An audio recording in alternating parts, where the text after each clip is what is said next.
You searched how to buy shares of Argentex Group Plc. Argentex is a UK-based specialist in foreign exchange services listed on the LSE PLC under the ticker AGFX.L. And this video is for educational purposes only, not financial advice. To buy shares, you need a brokerage account, and I'll use eToro as an example to show the steps. After signing up, you must verify your account with an identity document and add funds before you can place a trade.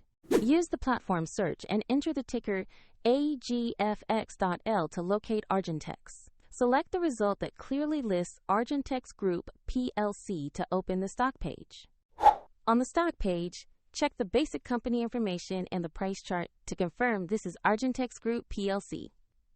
Verify the market listing shows LSE PLC and the ticker AGFX.L to ensure you have the correct share. To invest, click the platform's Buy or Trade button, enter the amount you want to invest, review fees and order type, then confirm the order. If the market is closed, your order may execute when it reopens, and if you don't have enough funds, the platform will prompt you to add them before confirming.